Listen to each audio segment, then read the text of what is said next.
Good morning, guys. So, today is January 11. If I'm not mistaken, today is Sunday. And, jogging ulit tayo. Yun. Jogging ulit tayo. Kanina alas 7 pa ako naka-alis. Kaso, ewan ko nagkakaroon ng problema yung internet namin. PLDT baka naman. So, samahan nyo ako ulit morning exercise na lang. Kasi di naman ako nagja-jogging, di naman ako totally brisk walking. I'm just walking for my cardio. Charis. Samahan nyo ulit ako morning exercise. Hindi ko pa na-start yung Strava ko pala kanina noong pag-alis ko ng bahay. So, wala pa namang 1 kilometer yung nalakad ko. Nag-turn on ako ng Strava. If makikita nyo pala yung upload ko nung huli kong jogging, na hindi naman jogging. Sobrang morning voice nung video na yon. So I'm very sorry guys kasi wala. Hindi mako-control ang morning voice. Pero ayun. Nandito na tayo sa may circle, subdivision. And based sa aking Strava ay nakaka 1 kilometer na tayo agad. So mala Rasta G tayo today. Malinaw ba yung tubig guys? Kasi ako naka-shades ako, di ko kita kung malinaw talaga siya.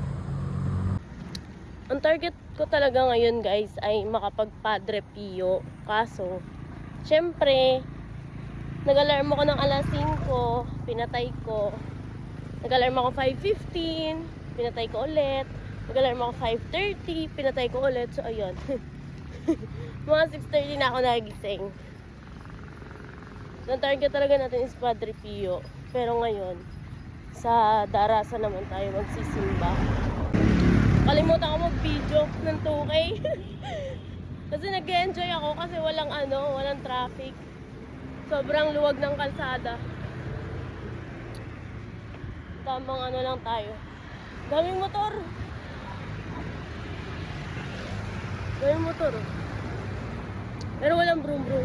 Wala nang mga bomba. Punta na tayo sa may simbahan, guys. Magsisimba muna ako. 3 kilometers, guys. And nakapagsimba na ako. Uy, pawis ang person. Charis.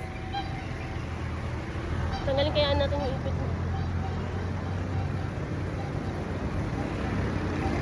Para makita nyo yung kulay ng buhok ko. Daming kalat dito sa Darasa. Actually, doon din naman sa amin. Daming basura, guys. Mga hindi ata na-collecta yung mga basura ng New Year. Ganda-gandahan lang. Dito ako nagpakulay ng buhok, guys. Kay Belle Amiel. Kaya ganyan yung kulay ng buhok ko. Matingkad siya pag naarawan. Pero hindi masyado kapag ewan ko. Hindi man ako napapagalitan ng HR. Okay lang. Chips. Guys, 4 kilometers. At nandito na tayo sa subdivision namin. Sa entrance. Muntik na ako makakain sa 7-Eleven doon sa may Walter. Nakalimutan ko na may 7-Eleven na nga pala doon sa amin. Sabi ko, doon na lang ako kakain. 8 AM na. So, pagdating ko doon mga 8:30. Doon lang tayo kakain. Takbo tayo guys. Wala sasakyan.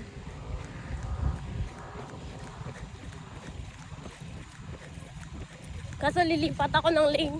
Kasi dito ako natakbo gawa ng pangit yung lane. Hinga lang, first one.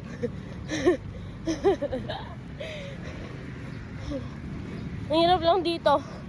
Baka mamaya may aso kasi. Mahahabol ako ng aso. Anyways. Masarap tumakbo kasi. Salubong ko yung hangin. So yun, lakas ng hangin. Ano daming sasakyan.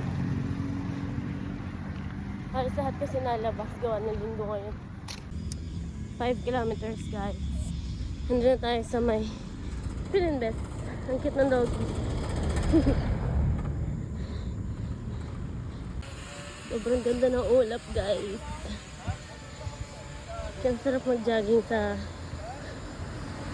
umaga at pag maaliwalas yung panahon. Sobrang ganda ng ulap. Nandito tayo 7-Eleven, guys. Kakain na tayo. Pwede kasi yung tagyawat ko, nagbibigay ko sobrang pulak. Nabudol ako ni Kuya na nasa counter.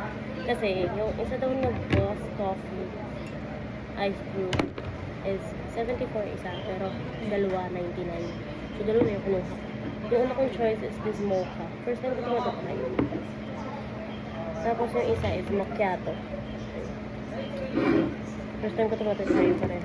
Pero yung mocha yung iinumin ko dito. Yung macchiato yung ito rin. Tapos yung rice milk ko is yung hot rice. Chicken crust.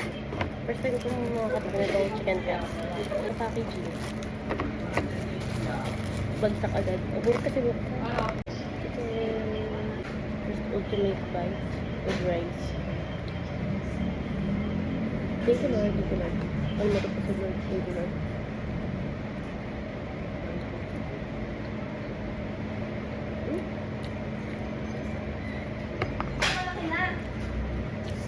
It's good.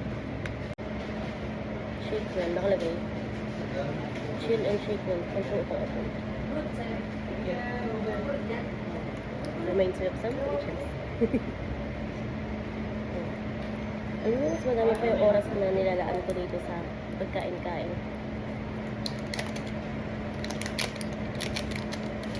Ito sa pagpapatak mo.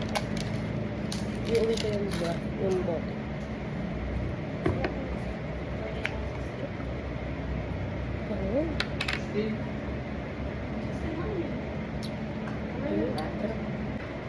Sarap. I will rate this. At 10 over 10. Kasi itong chicken cuts. 9 over 10. Feeling ko kasi mabibitin ako. Kumakain muna tayo, guys. Nakaalis na tayo 7-Eleven and may take out tayo.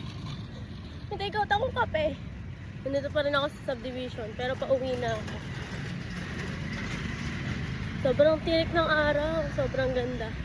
Thank you so much, Lord, for this day. And makikita nyo na lang yung Strava results ko. Nakapost yan sa video. And wala pa rin internet sa bahay. Hindi pa ako nakakapag-upload. Hindi ko pa na-upload yung video ko. Yung una kong video noong January 4. So bahala na. Kung nakaabot ka sa dulo ng video na to, well, you can get a chance to win 100 peso GCash by the end of this month. All you have to do is just to like, follow, and comment. Like this video, follow me on my social media accounts on Facebook, Instagram, TikTok, and YouTube. And comment on this video yung mga proof na nakafollow ka na and tag 3 friends. Wait for announcement by the end of this month for our Katadhana Roleta. Thank you and always remember that you deserve everything. Bye!